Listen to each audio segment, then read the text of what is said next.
Please listen carefully. Hello, universe. Welcome to the Optimist Daily Update. I'm Summers McKay. And I'm Amelia Buckley. And we're part of the team behind the Optimist Daily, making solutions the news. We bring you reader-funded solutions news every day in order to change the tenor of news media, social media, and the direction of your day to one focused on solutions. 7 days a week, we publish positive news stories written by award-winning journalists and delivered online to your inbox and through our social channels. And also, we are sharing these solutions in a commute-worthy, walk-worthy, home office-worthy podcast. Today is Monday, the 8th of March, 2021. Good morning, Amelia. How are you today? Good morning. Happy International Women's Day. Yes. I'm good. Thank you. Happy International Women's Day to you and to everyone listening. If you are a woman and identify as a woman, happy International Women's Day. And if you love one, well, congratulations to you too, I guess. It's Women's History Month, right? And it's a very important month in the media as far as telling women's stories. I was actually noticing on Amazon today that they had Amplify Women's Voices, and they had a list of books by women that were, focused on the amplification of women's voices and the ability to communicate and share. And I really love women's empowerment because, as we know, investing in women and investing in, quote unquote, the girls lifts the economic outlook of societies in general. It lifts the well-being and the positive experiences that children have, but not only that children have, but that people have throughout the entire society. So it's a celebration of an investment in time, energy, focus, and amplification that really makes the whole world a better place. So it's a pretty good month. Speaking of pretty good months, though, would you say your first weekend in March started well? Did you do it? Did you ski and surf on the same day? Well, the same 24 hours. Okay. So I surfed on Friday night and then drove to Big Bear and skied on Saturday. So I'm a little exhausted. I wouldn't say my weekend was restful, but it was a whole lot of fun. So it was athletic, and so the ocean was good and the mountains were good? Yes, they were both super fun. It's great to surf in Southern California, or I guess more southern than we are here in Central California, because it might be placebo, but the water always feels a little bit warmer. Kind of get that nice warm LA weather. Just when you're a couple hours south. Now, did you have just like a packed car? Were you with friends? Tell us, paint the picture for us. How'd it go? I went with my boyfriend actually, but the car was jam packed. We had a bit of a snafu. So the surfboards started out on top of the car, and then we were putting them back on the car after we surfed on Friday night, and one of my surf straps broke, and we were like, well, all the surf shops are closed and we're leaving super early tomorrow morning, so we're not going to be able to buy new ones. So luckily I have the Subaru Outback, so my car's super long, so we put the surfboards inside the car, folded the seats down, but it meant that the next day when we drove to Big Bear, he had to sit in the back seat behind me the entire way. So I Ubered my boyfriend and I to Big Bear with him behind me in the back seat. But aside from that, it was lots of fun, and the car was just, jam-packed with skis and surfboards and duffel bags and all that kind of stuff. I truly love your commitment. I love your commitment, and please thank your boyfriend for that commitment to my favorite day imagined.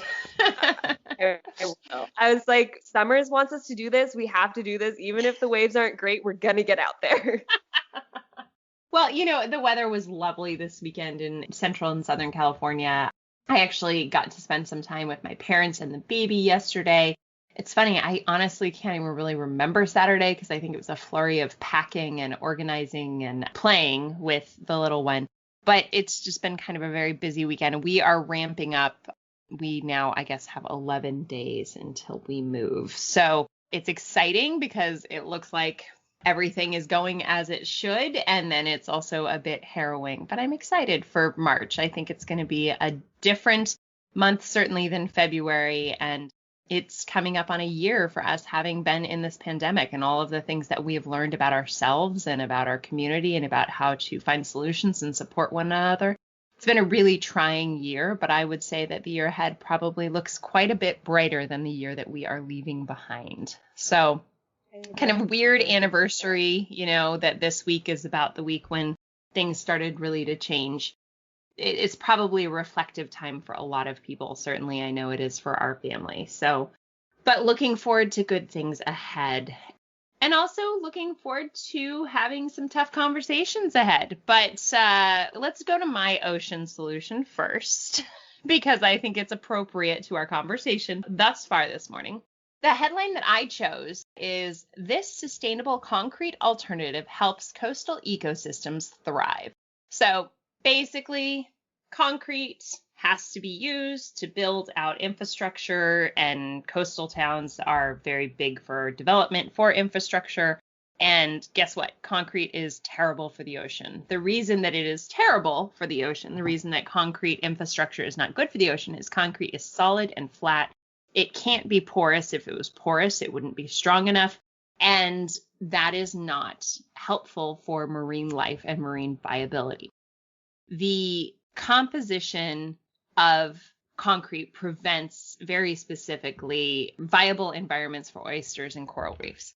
Well, some Israeli marine biologists, and as always, forgive me for the names, Dr. Shimrit Perkol-Finkel and Dr. Ido Sella, have founded a new company called ECOncrete, spelled like ECOncrete. And I headed over to their website today to look a little bit about what they're doing. A recent article that we found, and that sourced the Optimist Daily article, shared that this alternative concrete material scores high on durability and strength, while also having the enhanced ecological and biological value. Basically, they are seeking to make coastlines less disruptive to the marine ecosystems, and by applying a more porous structural gap-based, basically a very strong but also spacious structural environment. So it serves both the needs for the infrastructure, but also the space required for efficacy for growth of coral reefs, oysters, kelp forests, etc. This ECOncrete has been really successful. In addition to the ECOncrete, they have seafloor mats and seawalls that protect, and their products visually blend with their surroundings, so it also offers a less disruptive marine animal environment. So on top of that, material can also help reduce these greenhouse gas emissions by fostering natural processes such as biocalcification, which sequesters CO2 from the oceans. So we love this story. I love that these marine biologists are getting into construction. It is that cross-fertilization of solutions that I think is really essential. And it will keep people like Amelia skiing and surfing on the same day in a more ecologically friendly way. Most definitely. I'm curious about this. The immediate application that comes to mind is like offshore platforms and stuff like that, because I know that with traditional construction of oil platforms off the coast of Santa Barbara, for example, they're kind of lost on what to do with them after they break down because they're not using them anymore as we switch more to renewables, but they don't know whether they want to take them out of the water completely or leave them because they serve as habitats. But if they leave them to serve as habitats, there is the issue of, like what pollutants are leaching out of these. But I guess if they had built them originally with these, they could leave them more confidently. It'll be interesting to see. So maybe like for piers and stuff like that, I like that idea that the part of the infrastructure that interacts with the natural environment is more sustainable. Exactly. And I think that this, certainly the conversation on leaving the oil derricks or all of those things out in the ocean is one that's really salient. And I'm grateful that we recognize that once you've built a habitat, taking it away is not an effective solution. So let's build these structures with better long-term habitat options. Speaking of long-term options, and I'm going to have a very difficult time making an effective transition to this next story, but this is a really important story for the zeitgeist of our community and our world today. And Amelia and I both chose it, but Amelia, you are going to take the lead. So go ahead and read the headline. Let's talk about it. Yeah, so I sourced this article because it's actually a theme that had been circulating in the news that I was actively searching for solutions for. The headline is "Solutions from Librarians and How to Approach Culturally Offensive Books." So a couple weeks ago, there was a movement out that was condemning some Dr. Seuss books as not being, culturally appropriate anymore, and that they weren't reflecting the proper values that we should be teaching our kids. And as somebody who grew up reading Dr. Seuss books, I'll admit that my immediate reaction was kind of like a gut, like, oh my gosh, no, like don't cancel Dr. Seuss. And then I thought about it a little bit more and I was like, well, yeah, a lot of these themes are, portraying people of different cultural groups or ethnicities offensively. So we Yeah. do need to do something about this. But I found this great article that refers to solutions from librarians on how they have actually already been incorporating this for not only Dr. Seuss books, but for issues with other books too that have been deemed historically relevant but culturally lacking in terms of their representation of different groups. So, solutions that came up was a historic artifact section in libraries. So, some librarians have created like a designated section of the library where they keep books that are historically significant, but they also have a disclaimer there that say, these books are historically significant, they depict our history, they're a fact of our society, and they were actually even oftentimes used to teach about history in previous decades. Books like Little House on the Prairie, Mm-hmm. Mm-hmm. but they have this disclaimer that are saying, they do have these depictions, but they're not the way that we would depict these groups in modern day society. And Right. then Right. there's another tactic from Nashville Public Library that actually has a discussion series where they bring these books out, they let children read them, they read them to children, but then they pause at sections that are problematic and they stop at the passages and discuss why they are hurtful. They give historical context about why they were written in this offensive way when they were written, and they discuss how we can approach these subjects and how we can depict people more accurately in our future writing. They're not just saying this is bad, we shouldn't read this. They're saying that this is Explaining bad it. because Right. it was written at a certain time when this was considered appropriate. Now we know that this is offensive. This is why it's offensive, and this is how we're going to move forward with a better strategy in the future. Yeah. Like you, I kind of had a gut reaction, and not dissimilar to the reaction I had when all of a sudden Disney was giving disclaimers. I actually liked the way that Disney handled the disclaimers around some culturally offensive and insensitive material. But I do, like you, I wrestle with the idea of simply erasing any of these books from publication. I don't think that that is an effective way. And I understand the Dr. Seuss Corporation made their choices, but I think that there could have been or could be a way that they add addendums or even notes at the beginning of a book or even evolve the way that the book was written, which I guess you might not be able to do and still maintain the original intention of the authors. But I think it is important that we don't just ignore our history. And, it's this very tricky line, right? We talk about taking down Confederate memorial statues and how absolutely, imperative that is, right? And then we talk simultaneously about, and I think that where we stand as authors, as writers at the Optimist Daily, we know that books and stories are told within the context of the moment, right? And I remember growing up, like Little House on the Prairie, I read that while I had chickenpox. I think I read all of them while I had chickenpox. And I remember laying in my bed in third grade reading all the Little Houses on the Prairie. And I think that the value that would come from being able to read some of that literature, but then also read information about the context and what else I should have known and had a discussion with adults is really, really valuable. So I like these solutions. Were there any more? I think there was one more, right?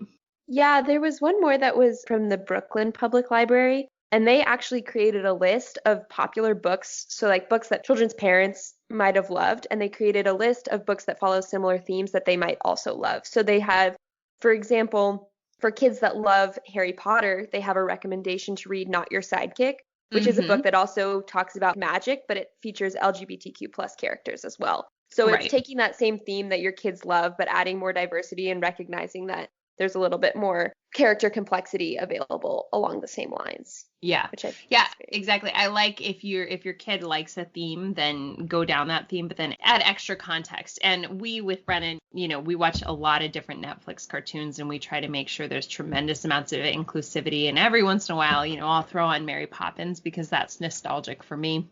But even some of the songs in Mary Poppins, it's funny because there's actually kind of a debate going on in Mary Poppins. The very first song is about women's suffrage, and then the second song is about how it's the age of men. So I would almost like to write, and I'd like to go back to high school and write an essay about the gender battles in Mary Poppins.